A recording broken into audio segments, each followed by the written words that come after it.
Our next session today is Robert Currey addressing arguments against astrology. Now, the way we created this is we pre-recorded a conversation between myself and Robert Currey. He's, of course, the main informer, the one that will share his point of views. I'm there to stimulate the conversation. But Robert may be here for questions after we screen the video. So let me first of all introduce Robert.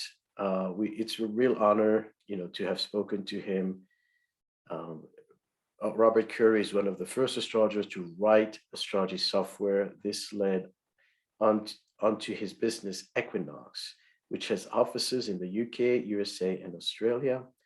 He has a FAS diploma in London from 1985, started the astrology shop in central London in 1989, qualified as an astrocartography interpreter in 1995, and received a Lifetime Achievement Award in Kolkata 2016. He's currently a consultant, lecturer, researcher, and editor of the astrology research magazine Correlation. So I personally worked a little bit with Robert. We're working on the research grant for this particular conference. And I must say, I'm always impressed by his brilliance, by his grace, and the fact that, those of you who have been to London probably have gone through the astrology shop, and we'll actually screen that in the video. So let's get to that. Share screen, share sound. So I'm going to ask you, let me know if you are able to hear the sound okay. Let me reframe.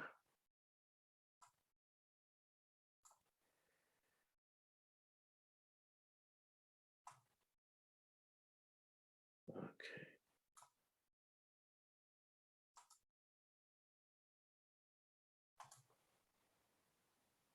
Welcome, everyone. This is Maurice Fernandez, and we are honored at OPA to have Robert Currey present and speak about this important topic, arguments against astrology. So just making sure the sound is coming through. All good. All right, thanks. Let's keep going. I'm going to widescreen it. Maybe that's going to be better. Robert Currey is the editor of the Correlation Journal, a part of the Astrology Association of Great Britain. And this is a journal that focuses exclusively on research in astrology. So Robert is well-versed in the scientific research, providing this umbrella and supporting many efforts in research in astrology. And Robert is also the founder of the astrology shop in England. It's one of the important stuff that every astrologer spends some time in London, takes time to visit, and sometimes see our own books in the store. He's also the founder of equinoxastrology.com and has the license on astrocartography. Am I saying that correctly? You are, yes, okay. Astrocartography, or ACG makes it easier. ACG. Now, the reason we wanted to speak with Robert and explore this topic is because Robert is well experienced with the scientific side of astrology, the research side, and has extensive experience, I believe, with critics.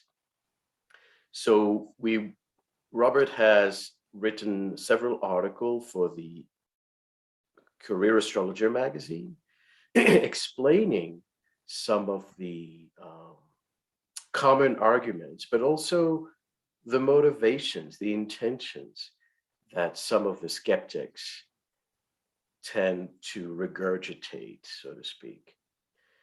So thank you, Robert, once again. What I would like to do in our meeting here is to first of all explore the broader picture, look at the different stages that astrology went through in this kind of assault or misunderstanding, Yes. prejudice. And what I believe, the reason why OPA really wants to focus on this subject is not so much to please the critics. We're not lacking confidence in what we do, that we seek external validation. But it is to dispel misinformation to begin with.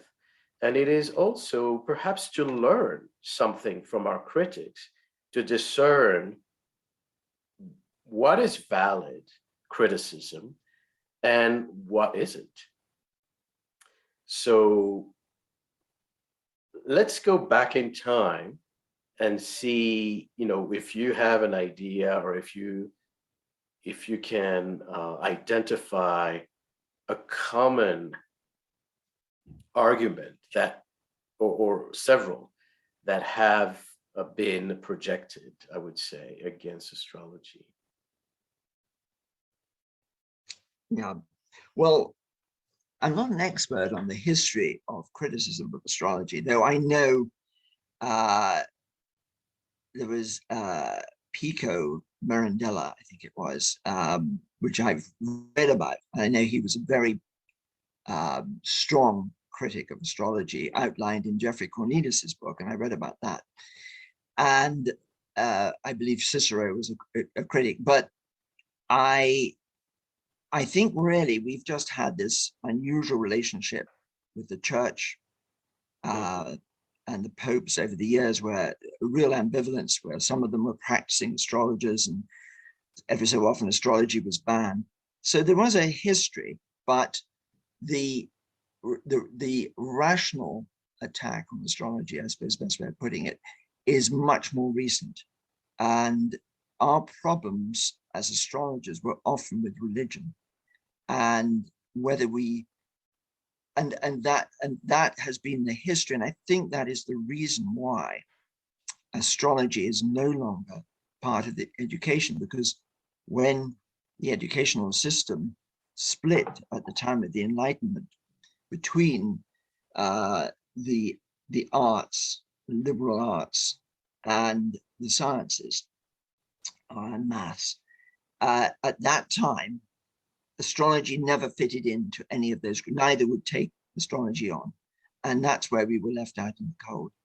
And from that point onwards, we never had funding, we never had an academic base, and I think that has been a lot of problems for us in our role within the academic world.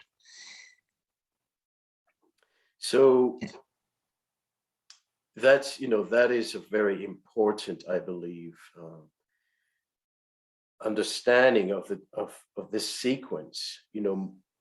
Like you say, first of all,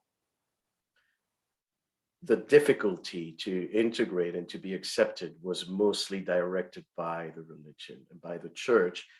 And some of the arguments, I believe, were about astrology being considered, completely fated, and removing responsibility and free will from people. Mm-hmm. So that, the whole aspect of redemption was,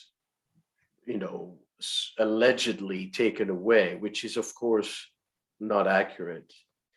But as you say, the more rational criticism is more recent. And so when you mention that astrology is, since that time hasn't been understood, and then as a result of that, no funding and no credibility, which I think affected for many years astrologers who tried to make a living.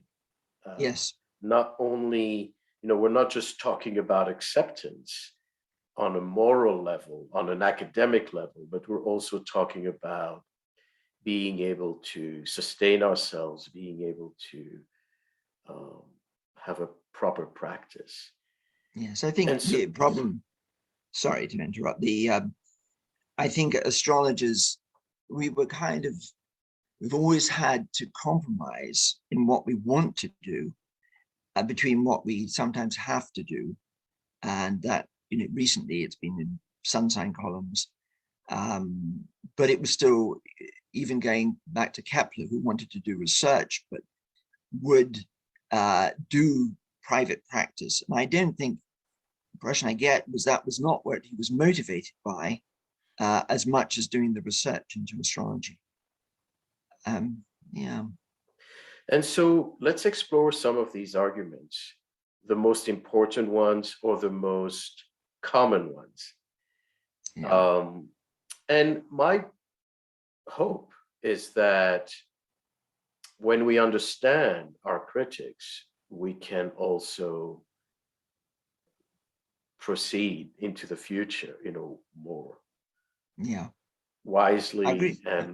and change those circumstances, like I said, not just to be validated, but to be able to bring the best from astrology. Yeah. Yes, there's no doubt that you touched on a really important point, which is we're not trying to prove astrology. We're not trying to convince people who are dead against our topic. We do want to dispel misinformation. Yeah, it's definitely, I think that's a lot of, one of the things with astrologers is we make claims, and whatever, when you do make a claim, it can be tested. And that's the problem has been, is that a lot of our claims are based on anecdote and feelings, and very small observations are not always tested. And that is, I think, a lot of criticism comes from that point of view, but that's from a scientist, because, you might say, planets in Libra might be connected with lawyers and the legal profession, but unless you actually measure it and test it, and I have done, and I did see a correlation between Sagittarius and Libra combined, and Supreme Court justices, and that was a way of confirming what I'd always felt to be correct.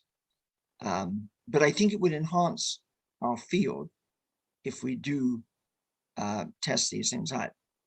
But that's more about research, which we'll talk about more. But it is a criticism, of course, is that we don't actually test out what we do. And this is something that people who are well-meaning, who are not trying to discredit astrology, often ask me, like, how did you get to all the body of knowledge? How did we build this? Obviously, over time, from the Middle East and Mesopotamia and what came before that into the Greek world. And so did it start with observation, correlations, anecdotes, as you mentioned, that people started to take notes and identify repeating patterns? Whenever this configuration happens, I believe before horoscopic astrology, people were mostly astrologers who were looking at the stars, were mostly identifying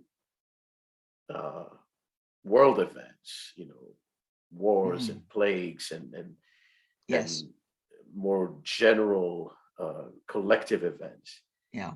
But we this this focus on research and trying to really expand and verify our claims is recent, or correct me if I'm wrong, or is Well, it that's, something that's been done in the yeah. past? Well, it's a really interesting part, because that is the criticism, is, who invented astrology, as if it came up and someone was sitting by a campfire and said, oh, this is this and that means this. And what came as quite a big surprise to me was reading about what happened for in Mesopotamia, and how they would go up to the ziggurats and record their monologies over 700 years. And it was a project rather like NASA in a way, because these were the scholars at the time recording observations of wars, that the level of the Tigris and Euphrates, whether there was an earthquake, and the stellar, or well, they would call them stars, but we'd call them planetary positions at the time. And that really is how modern science works, is from this kind of observation, creating a database. And then when the positions repeat, you then start to make predictions, literally, based on that. And it was that is a pursuit on which most of what we use in astrology, the meanings of the planets and the meanings of the signs, for example, and some of the aspects are coming from. And so it is quite interesting for a skeptic does not know that actually we are coming from quite a scientific background. Mm-hmm. That I think astrologers don't know.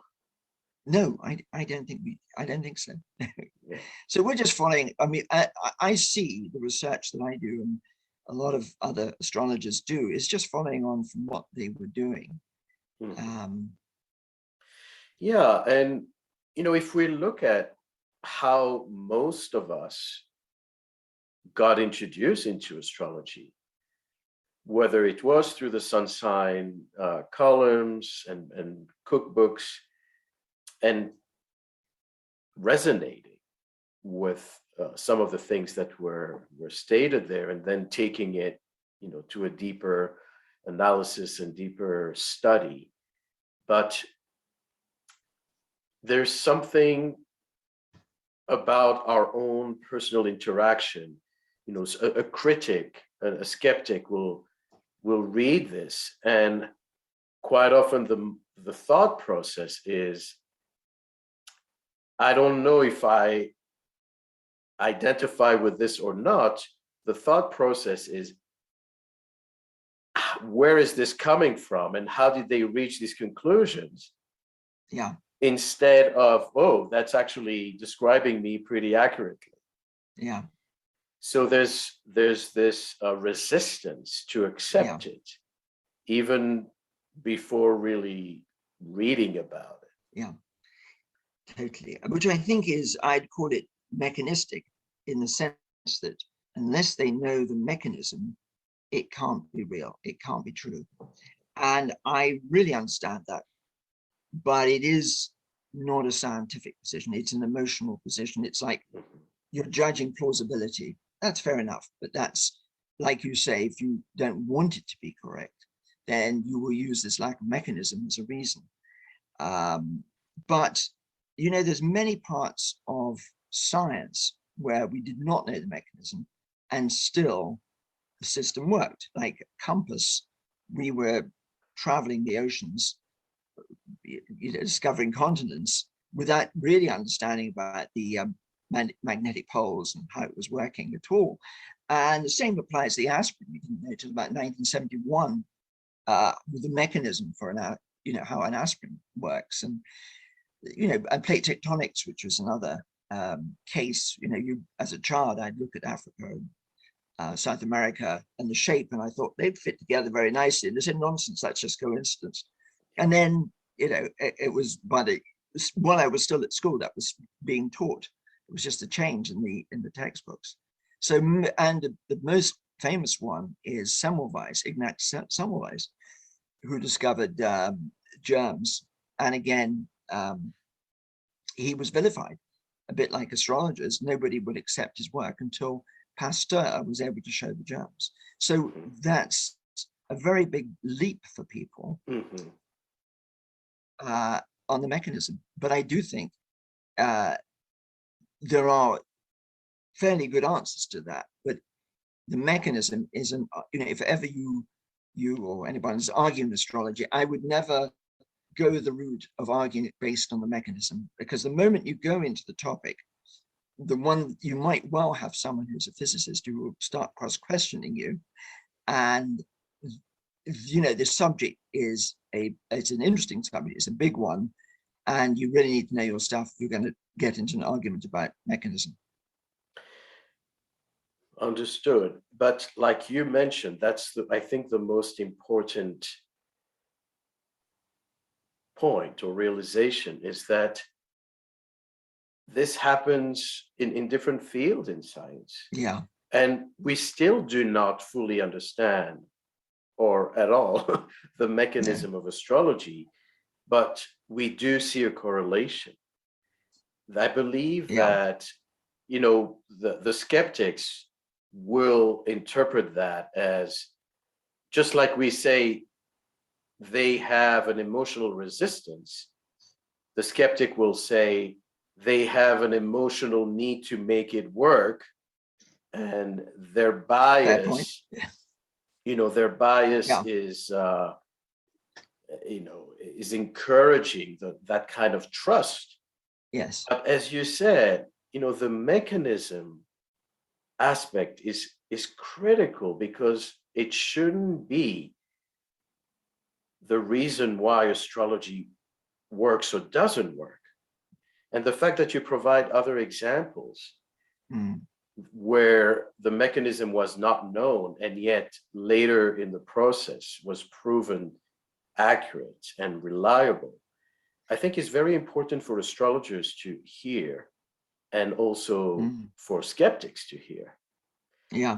Whoever listens to this video, wherever they're coming from, should really integrate this point, because some people just rely on that to make or break it. And I see also many astrologers trying almost force a theory of mechanism, trying to make it work. It is gravitational, or it is energetic, and whatever it is, and we end up with wrong conclusions. It's one that you're unlikely to persuade someone if there's someone who's scientific. But I think of several points that are important. One is that I believe there are mechanisms. It's a bit like you think of physics.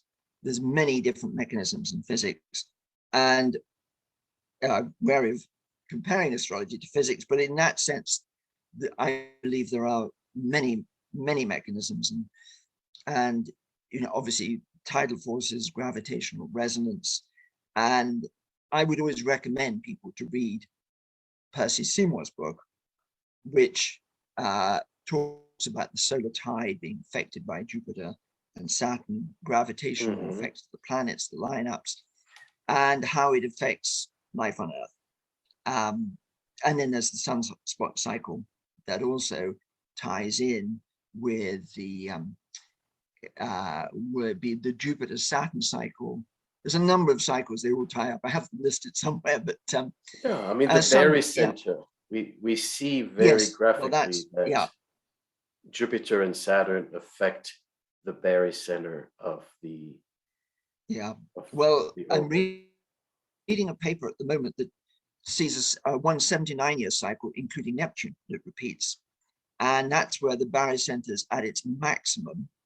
It's like a whole sun away from where the sun is, if that makes sense. And this, has to have an effect on us, but we are in the early stages. I was going to say, the other thought I had is that finding a mechanism is up to physics. We find the correlation. We found it through observation, through our practice over thousands of years. And there is no question, there is a correlation. And an explanation for that is important.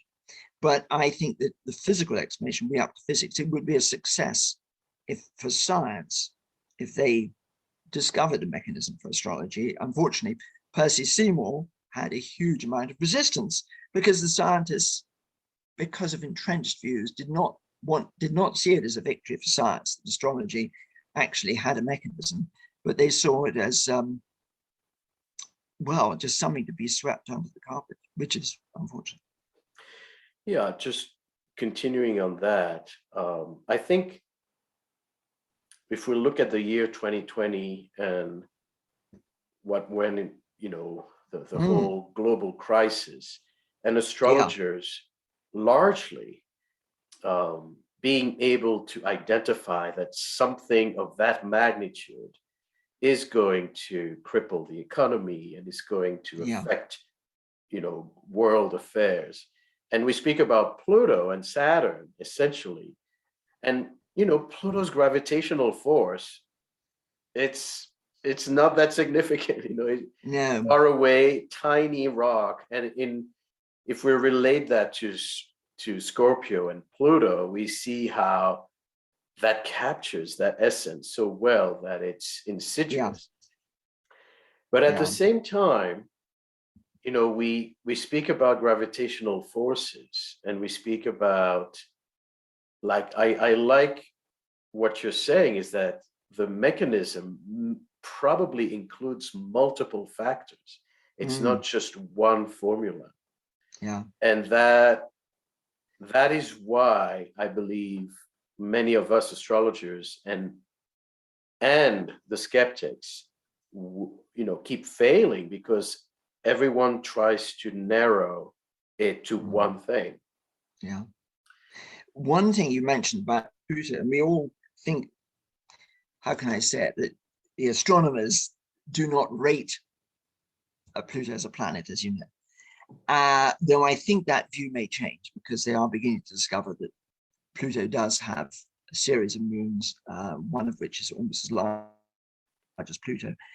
But I changed my view on the whole planetary matrix. I wrote a paper on it about 8 years ago, and what I found was the orbital ratios of the planets conform to the golden system, or the golden ratio.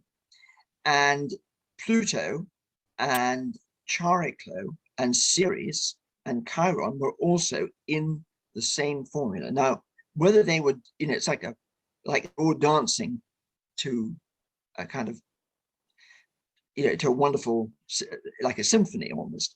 And it makes me think that these objects, which are very small, I mean, Chariklo and Chiron are very small in scale, and Pluto obviously, are resonating with this. Whether they're causing it or, I don't know, but I think there is a connection. So I wouldn't rule it out because of the size, but I don't, and again, we're talking about, gravitational resonance. There are multiple theories. I mean, I was also saying that, is there some science to be discovered? People, we talk about quantum physics and how with quantum entanglement, an object on a distant object in space could have a connection with an object on Earth, which again fits the astrological principle.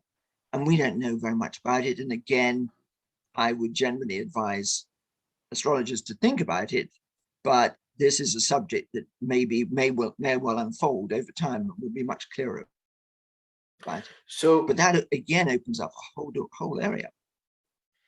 Yeah. And if we want to also accept what our role is as astrologers, we are not physicists, and maybe we don't have the tools, like you say. It's not maybe our jobs to even be able to understand the mechanism. And we would need the help of physicists and scientists and philosophers to Yes. brainstorm and do their own research. But what, if you speak about an emotional resistance to astrology, what do you think is behind this? Like, why is there for so many skeptics? And they're not religious, so they're not coming from No. necessarily a moral, Yes. existential argument. Yeah. Why is there such an emotional charge against astrology? Well, it is interesting. I've thought about it quite a bit because a lot of them really don't know anything about astrology, but they have their mind made up. And I think it is a self-perpetuating cycle that comes through education because it is taught even from the age of 16 in scientific, in physics, for example, you will be taught that astrology is voodoo, astrology is, there's just nothing to it. Twaddle is a word you might hear. And once you've got that, it's difficult to change a person's mind. And one thing I'm going to say is I certainly started as a skeptic myself, and I really thought I would write a book disproving astrology, which I realized was impossible, and ended up validating it for myself. And I think quite a few astrologers come in from that, and it is a very it's very difficult to have a revolution in your thinking, having criticized people, and you get quite entrenched in your views. But we think of, there's several things, because the first thing is, even the word skeptics is a funny word because in a way we're all skeptics. We all question things. We're all skeptics. A lot of the so-called self-styled skeptics are not scientists.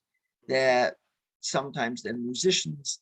One of the most eminent ones, Professor Kurtz is his name, who founded what is now Psycho. He was a professor of philosophy, I believe, but he was an arts professor. And so he wasn't a scientist. Or you think of someone like James Randi, who doesn't understand mathematics, who is a skeptic. So, and then you meet many scientists, and I've discussed astrology with scientists who are not skeptics, who are just open-minded. And I would say that is the position I can live with. If someone just says, I don't disbelieve or believe, I am open-minded, that's fine. But someone who says, I just don't believe it, I don't know why, that's okay too. But if they say to me, I don't believe it because it's been proved that it's not valid, because there is no evidence, then that's where we need to correct the information.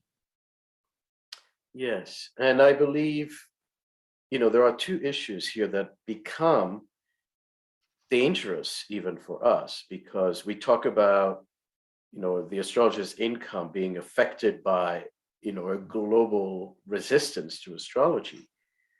You go now on, blogs and podcasts. I recently saw this person who is,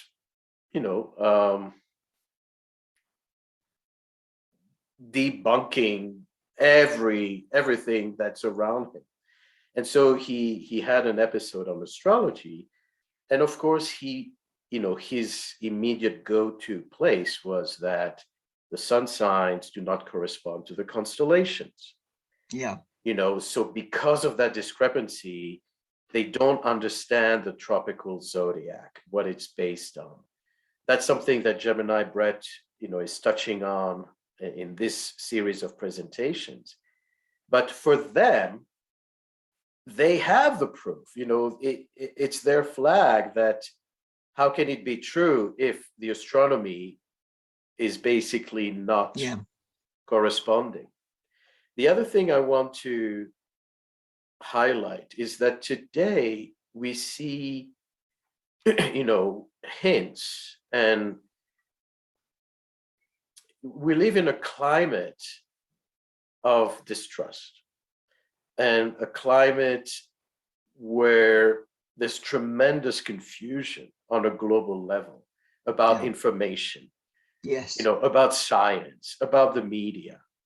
And you have, the big media engines today, the Facebooks and the news generators, who are starting to censor a lot of information.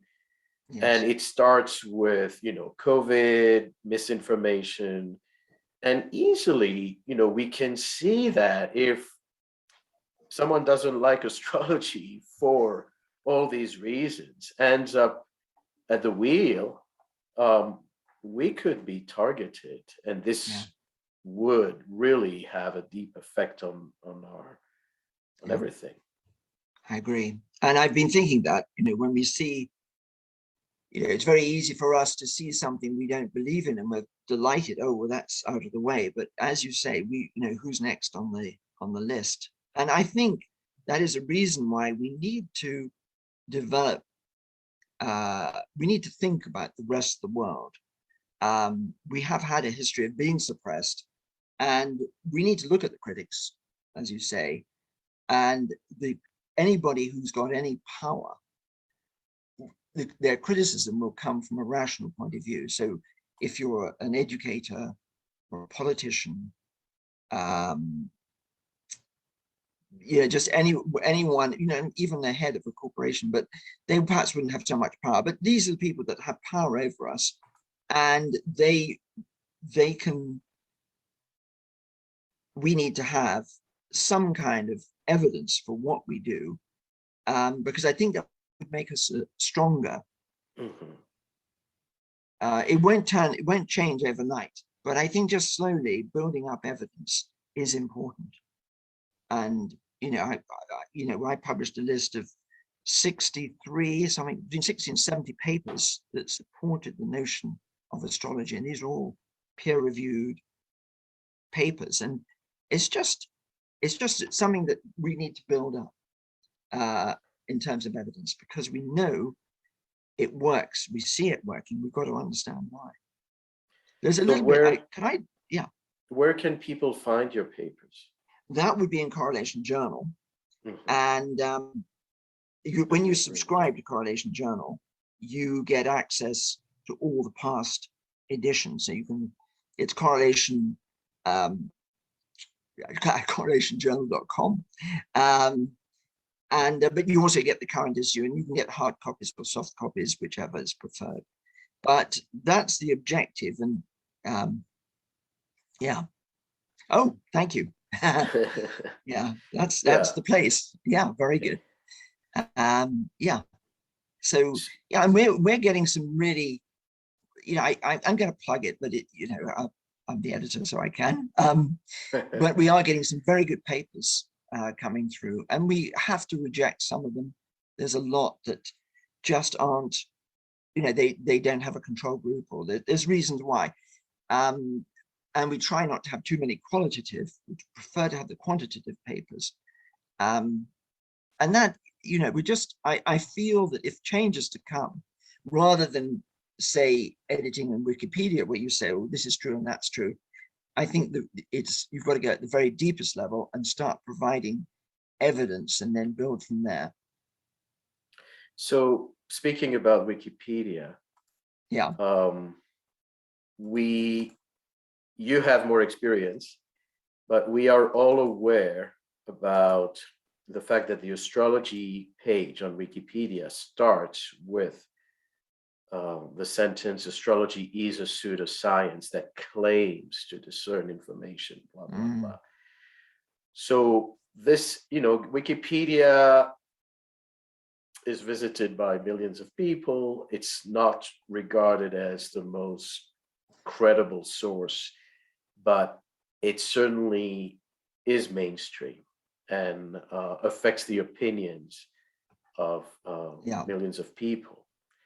So on the one hand, we see that some other pages on astrology, historical accounts, or even methods about astrology remains intact in Wikipedia. But I don't know if there's more, but to your knowledge, aside from this main page of astrology, is there more Yes, that is there is. going on?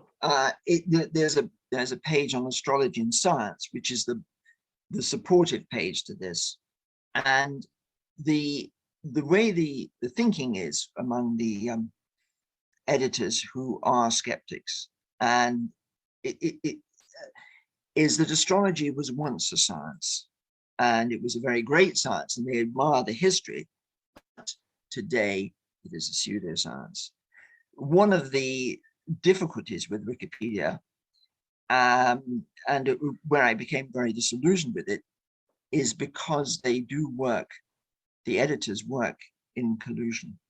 And we managed to, I've got a video that of a group, and they call themselves guerrilla editors or whatever, guerrilla skeptics, and which is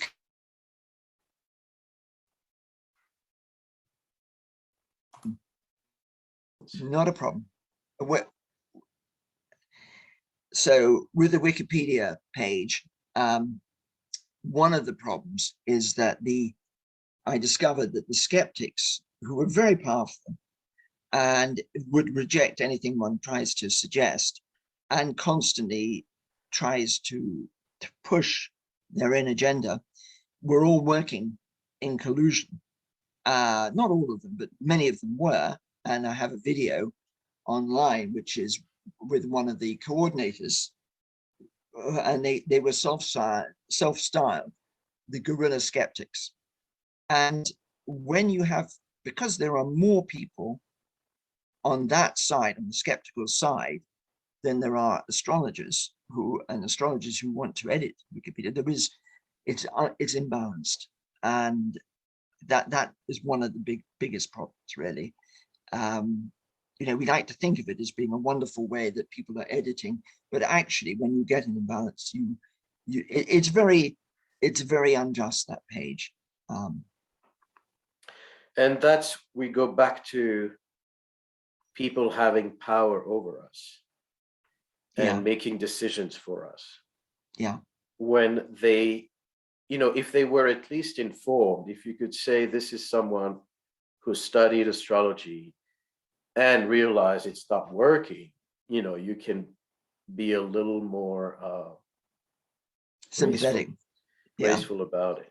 But I live in Arizona, and I frequently bring students to the Lowell Observatory in Flagstaff. And 2 times out of 3, when we go to the basic presentations about, the solar systems and the planets, they make a point of speaking about the fact that astrology is bogus. And that, when you read about your sun sign column and they claim that you're a Leo, in fact, you're a Cancer, or, they start to bring this constellation versus sign argument. And it's part of this discussion. And I have to go there and raise my hand every time and say, there's a group of 30 astrologers in the room, and we can debate this point. It's not accurate. Yeah. But, I call it a straw man argument.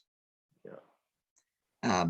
They're saying we claim this, which we don't claim, which is anyway. Sorry. Yeah, I mean, it affects public opinion, and it's okay if you have people who are biased. Bias is everywhere, and we fight it. But the problem begins if it starts to affect our freedoms. Yeah. And that's what we need to be careful about. And so I believe that releasing, a series of videos like this, which are informative about, those different arguments, can at least start a conversation and can at least encourage skeptics to look at themselves in the mirror and to realize that they are not using scientific methods Yeah.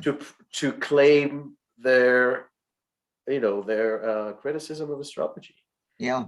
Well, So it doesn't, isn't, sorry, go ahead. I think that one of the things about science is you don't make any judgment, and you have an idea, it's a hypothesis, and then you test it, but you don't judge. And if you judge before, that is prejudice. And that is what I feel that we're very often dealing with, is prejudice. And one of the arguments I used to deal with, one of the ways I used to deal with arguments very quickly is people said, oh, astrology is bogus. You say, what do you know about astrology? And they just have very little idea what it is, or they've got a strange idea, which you, as you say, that it's sun signs, it's predictions, it's fortune telling. And just to clarify that in the conversation takes us a step further. So all of us are like ambassadors for astrology. Whenever we meet people, we do need to be able to speak out. And that very simple thing is, to say that before you make a criticism of something, you have to study what you're making a criticism of. And otherwise it's prejudice. And most people, not many people want to be called prejudice. Yeah. It's not a great quality. And just, even though we have a specific presentation on the discrepancies between constellation and signs, one of the things I do want to highlight in this video is that astrologers are aware of the precession of the equinox. Yeah. And astrologers are aware that signs and constellations are not the same thing. Yes. And we're not applying this because we're ignorant and we think that the sun is in the constellation of such and such, but there is a reason why we use signs versus constellations, and that is what someone who studies astrology seriously needs to look into, and then build their argument, whatever it is.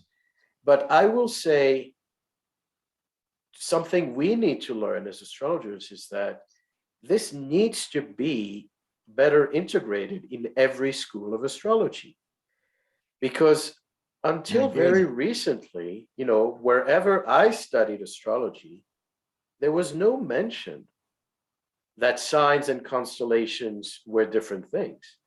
Yeah. Like, I had to find out down the road as I continued my studies. Same here. So it's something that we as astrologers need to be now wiser about and more educated about, so that every astrologer is informed about this. Yes, it shouldn't be our little secret that you discover later. We should be more upfront. I agree. That's definitely. So you mentioned that you started your journey as a skeptic yourself and wanted to disprove. Can you share your process? How did you change your mind? What happened was it was funny, my sister who was into astrology, and I graduated with one part of my degree was psychology, but it was mixed philosophy, and I really was a little bit disillusioned with all the psychological systems because they were reflective more of the inventor, whether it was Freud or Piaget, the personality of the proposer rather than actually how I saw life. And my sister, after I graduated, my sister said, I'm going to do your horoscope. And she presented notes, and I looked at it, and it was really amazing because it resonated very strongly with the me that I wanted to become, not necessarily how I was. But I said, look, you're my sister. You've done this because you know me very, very well, and you're just inventing stuff. And she said, no, I took it from Alan Oken's book.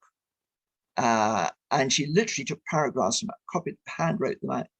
Then I got the book and I thought and at that point, I thought this was something I had to find out. What was the trick? How did it work?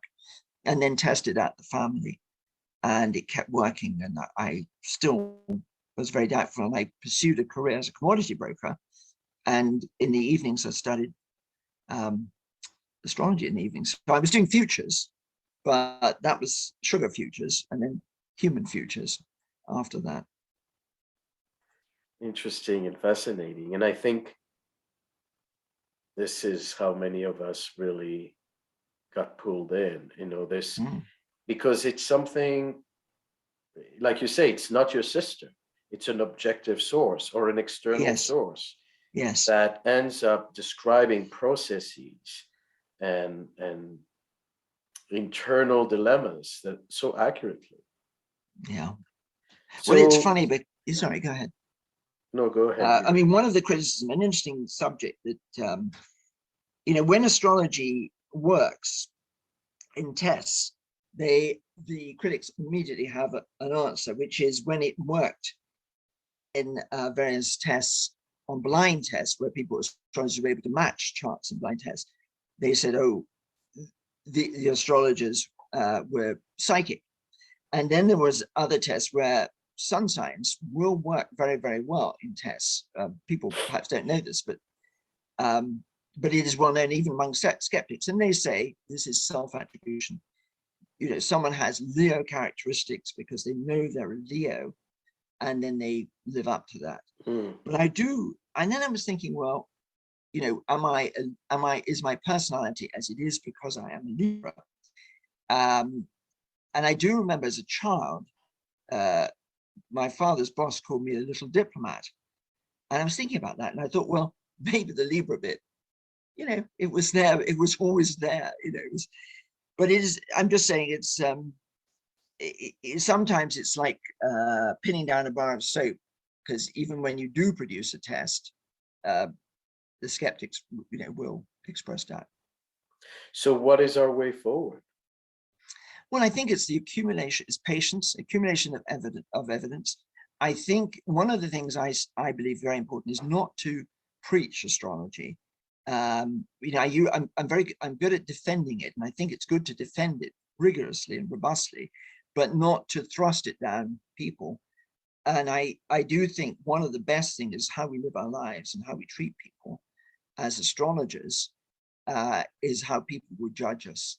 That is almost more important than anything else, because there's an awful lot of people out there who have the feeling that if something works, if it heals people, then it is worth considering. There's a huge body of people that accept that. And this means that quite a lot of what we do may well be in the realm of placebo, or it could be divination. We don't really know. But if it is placebo, then we at least know that medicine uses that, and it should be used. And some areas we're going to go into in astrology may not be supported by evidence, but empirical evidence. It just seems to work for that reason. But funny enough, I published a paper by Nicola Allsop-Smuts, who did a test on her clients who had IVF treatment. And many of them were quite skeptical. And they had actually been to many different experiences. They tried many times to conceive artificially. And they went to her, they had success. And she did a review, and their views on astrology beforehand were often moderate or skeptical. And her process seemed to work in spite of their natural resistance. Yeah. It was very funny when I was listening to this person trying to discredit astrology in so many ways, and you could see his confrontational qualities. Yeah. And like we said, without really any foundation. And he was a Scorpio. He put Yeah, his date of birth there, and he acted like a Scorpio, yeah, trying to, expose the shadow, the manipulations, and all of that. yeah, So it's exactly the fact that astrology doesn't work only for those who practice. yeah. Whether, one of the quotes that we use at OPA, astrology is like gravity. Yes, It works whether you believe in it or not, or whether you use it or not. I like that. I like that. Yeah, I Now, agree. one of the things, if we speak about quantitative research, and that's something you want to promote more in order to have more solid references. One Yes, of the things that is problematic with astrology is that no chart ever repeats. yes, I mean, unless you're born exactly, next to another person in the same hospital, or you're a biological twin and you're yeah, pulled by cesarean, and you have basically the same chart as a result. And this is a topic I'm going to address in this series of talks, how yeah, people can have the same chart and yet lead different lives. yeah, And yet, one of the issue is that it's very hard to have, to repeat an experiment, because every chart is so unique. yeah. How can we resolve this or move forward with this? Well, it's a good. I'm just going to come back to something you said about quantitative and the qualitative studies, because I do value qualitative studies, because most of us are doing them the whole time. That, at every conference, that's what we're being offered, is qualitative studies, where people have idea and they back it up with sometimes cherry pick, but samples, and that is perfectly good. But it's the quantitative that will be the most. Well, it's more objective and more persuasive. So that's what I'm looking at in particular. Now, you then you made another point. What was the other? What was the other thing you were saying? The Sorry. other point was that Uh, because no chart ever repeats, yes. it's difficult to have quantitative Yeah. results. Yeah. Well, it's true. We have several problems like that, and it's the lack. You're right, but then certain things do repeat, in a sense, like, obviously it's like a combination lock where the numbers are, you've still got lots of twos, and that's even if you've got a million different variations with twos in it. And it's the same for us, that we've got professions that people have. You might have to narrow it down within, say, a profession, if you're going to try and find something for people of a certain type. And then you've got chart characteristics, and you can look at them. I tend to look a lot at, sort of things like mutual reception in particular, because I find that's a way you can double up in a sample for seemingly unrelated, like a Venus in Sag, a Jupiter in Libra. You're getting similar qualities, and you wouldn't necessarily spot that unless you see a large group, and then you suddenly see a pattern. So that's one of the things. Obviously, there's the lack of funding. That's another problem. And it's also the anonymity of people.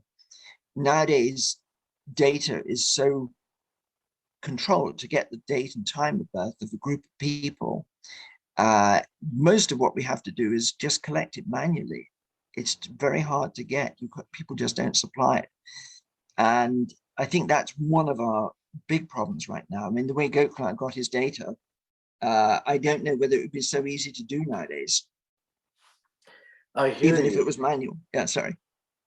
I hear you. And this is something I'm touching on the subject is the future of astrology.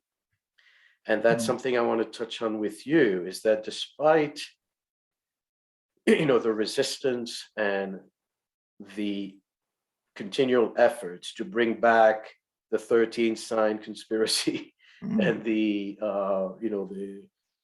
signs and constellation discrepancy, we see that astrology is gaining greater interest, especially among younger generations. Yeah.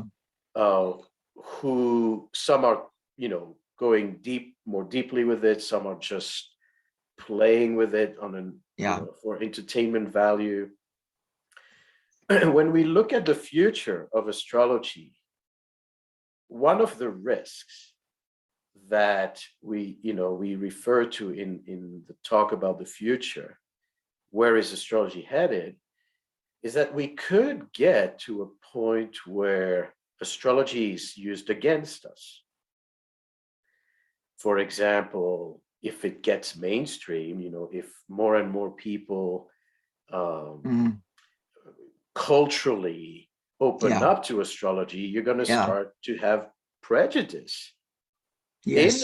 In this, astrology prejudice, like, I won't hire people with Mercury square Saturn, or I won't date Geminis because, they're not committing.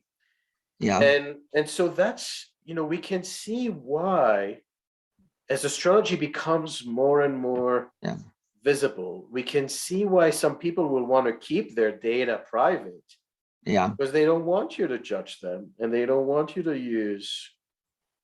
It's not just because of Facebook. Where do you see this going? Well, I two points there. I'll try and remember both of them. Certainly, the abuse of astrology has always been a problem, and I think astrology sort of reached a peak in Roman times, and then suddenly everyone was predicting the death of an emperor, and it became, and people just said, look, we're just going to have to ban it. In fact, but the emperor might carry on, but no one else can. And nowadays, you're right. The kind of making astrology into prejudice for jobs, it happens. I've seen it. We can't, it's very difficult. We can't control it because astrology used to, I come from a situation where it was either quite academic, where we calculated charts by hand and we did individual clients, and then there was the popular sun sign category. And then the internet has brought up a middle category of people who know quite a bit, but they're not in the expert area. And it's that middle that's dangerous, in the sense that a little bit of knowledge of astrology is a dangerous thing, and it has to come with ethics and understanding, and that I don't really know how that's going to work, because we just have to combat it when we see it. And I have seen arguments on Twitter where people have made some really unfortunate comments about signs that only leads us into disrepute. So that is a problem. And I think this is what the role of organization is to try to bring healthier standards and minimize this kind of abuse, which is prejudice, or statements like "you'll never marry because whatever is in your seventh house." So this definitely feeds the skeptics and weakens astrology. So we have a lot of work to do on so many fronts, and yet a colleague mentioned, I think it was Nadia Shah, who said, despite the twists and turns and the different era, and whether it was the church or the academy or the popes and the royals who were against astrology, astrology did prevail. Against odds. I honestly think that astrology has become stronger through crises, in a kind of Pluto way, because I think of the four big crises that we had, which was, one was precession, which I'm sure was known about long before Hipparchus, but even so, for some people, there must have been a little bit of a crisis point at the time of Ptolemy when they were set in a system. And that has, I think, made us stronger. And the discovery of the outer planets, the discovery of the Copernican system, and all of them, of course, crisis for astrology.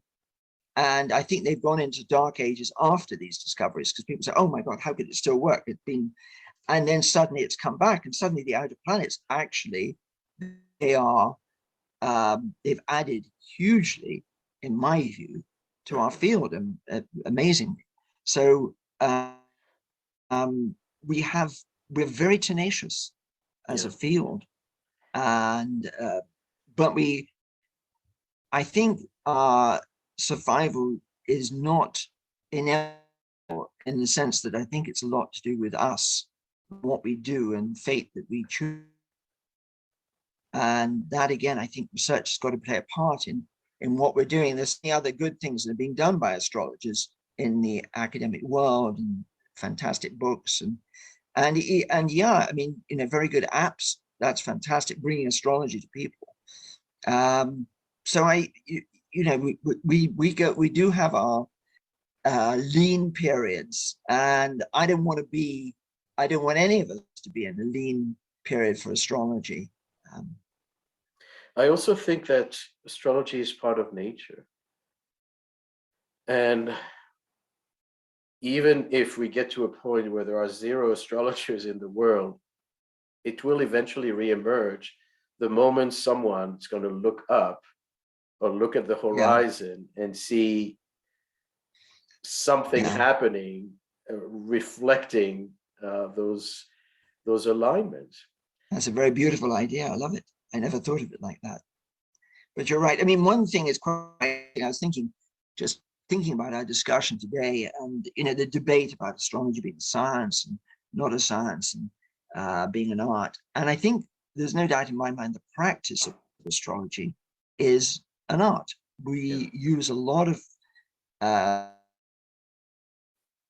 techniques. We're not very scientific. We are logical, maybe, when in doing it. But if you took the practice out and you look at astrology per se, it actually probably is a science, because most of what it's doing is scientific, but only when you take the human side out. Yeah. And I think I strongly believe in that. Astrology bridges science with spirituality. And there's a cynical reference to that, is that astrology unites science and spirituality or religion, because it's the one thing they agree upon is to dislike astrology. But I do feel like you say the art and science component, I mean, undeniably astrology relies on astronomy. So that is in itself a measurement. It's empirical, it's trackable. And the interpretation aspect, how do you derive meaning from a particular position? Cause and effect, why that cause and that effect is within a realm of perhaps spirituality. I think so. I'm very open to the possibility of divination, intuition, and I think a lot of astrology is in that realm. And like I said before, placebo. There was Charles Harvey told a story, and it may be a famous one, which was something about astrology, and it was the cornerstone of the arch. And the builders were building an arch, and they had a stone that they rejected, and it was astrology just fitted in, and it was as if one was the sciences and one was the arts, and astrology just united it.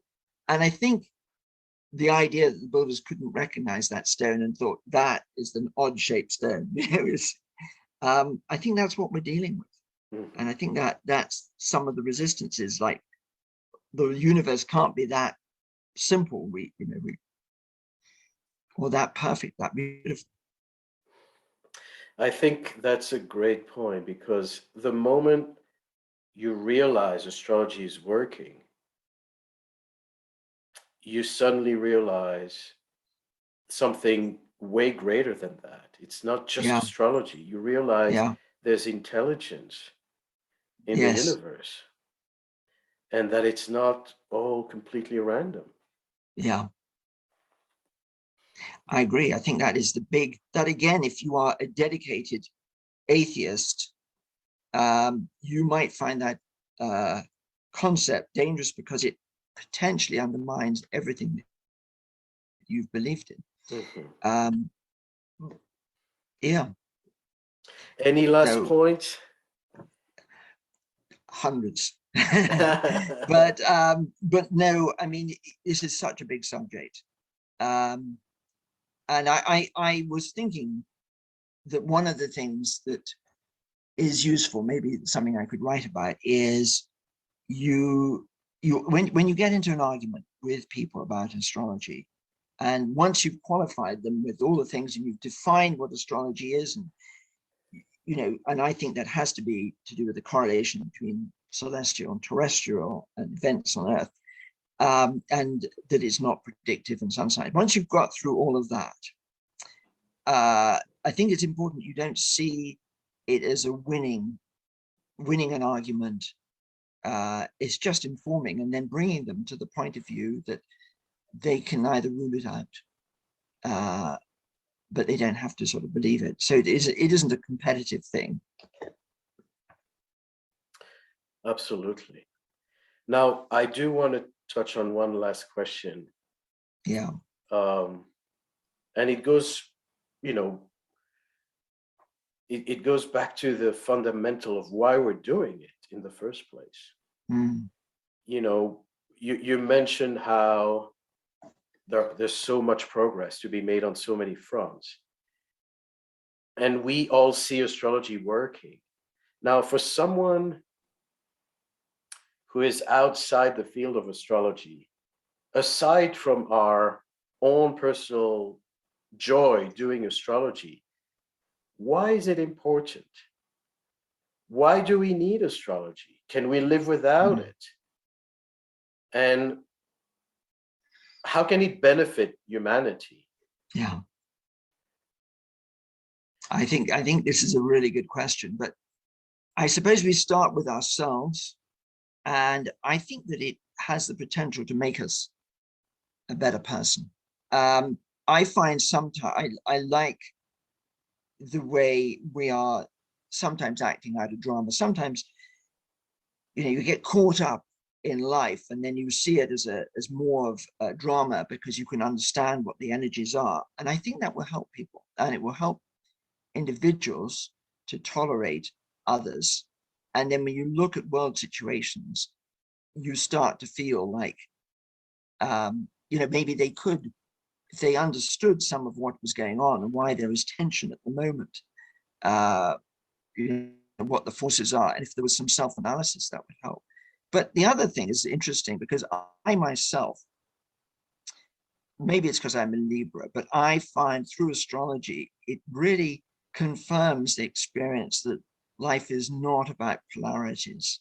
It's not, I'm not, dualism is a way that a lot of us are brought up.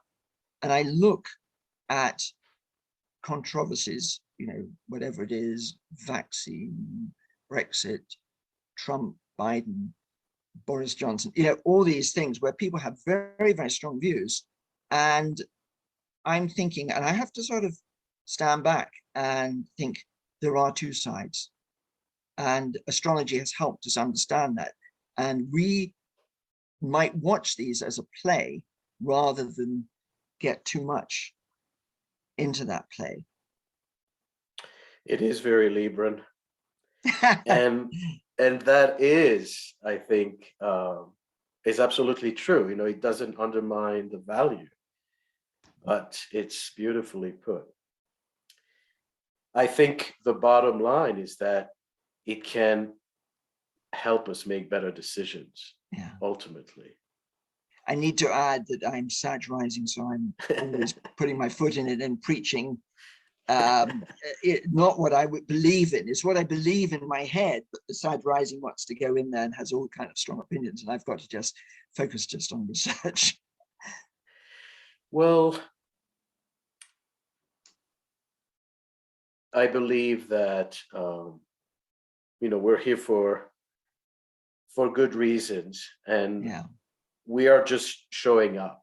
We're just shining our light, and whoever wants to be inspired by that, whoever feels touched by it, will follow. We just, Yes. our purpose, as we said, is to make sure that people, whether they like astrology or dislike it, or whatever their emotional charge is involving astrology, that it's at least informed, that they make, they formulate their own opinion based on actual valid information, informed data. Yeah. And that's why we're here. So thank you so much for your time. It was extremely valuable. I know you're very busy, but it's a benefit to our community. Thank My you so pleasure much. speaking to you. My pleasure, Maurice. Thanks. Thank you.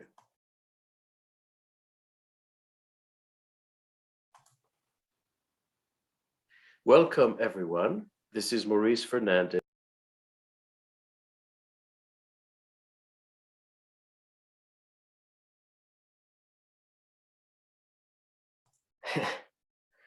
Thank you, everyone. It's a bit longer session. Robert is Sag rising, and I have my own share of Sag, so we could talk for hours. I wanted to show the fourth point that Robert was speaking about when he mentioned that there were 4 stages where astrology was faltering. The first one being the Hipparchus revealing the precession of the equinoxes, and as a result, showing that the signs and constellations are not aligned. The second one, the Copernican revelation that the sun is the center, whereas up to that point, at least in the mainstream, the Western world, the Earth was the center, and astrology used the Earth as a center. So the moment it was revealed that the sun was the center, astrology fell out of favor. Robert mentioned the discovery of the outer planets and how that changed, again, that very beautiful order of all the visible planets and how they each rule, the sun, moon rule one sign and all the others rule 2 signs. And then suddenly you have outer planets that disrupt this perfect order. So that was also a trigger to doubt astrology. And, the model wasn't as pretty anymore.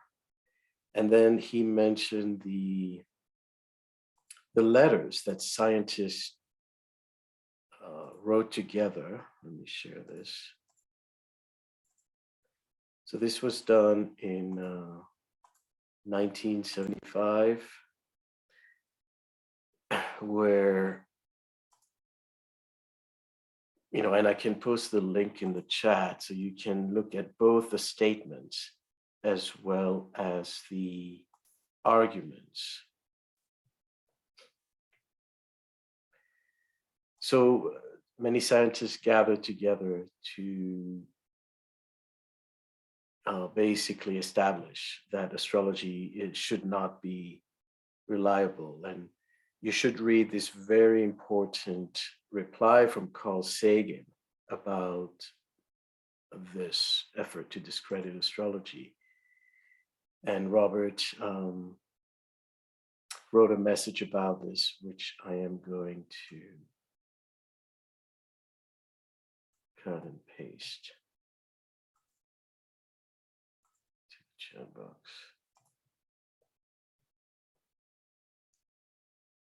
So thank you, everyone. Any last question? We don't have that much time, but if there's anything pressing, Robert is with us.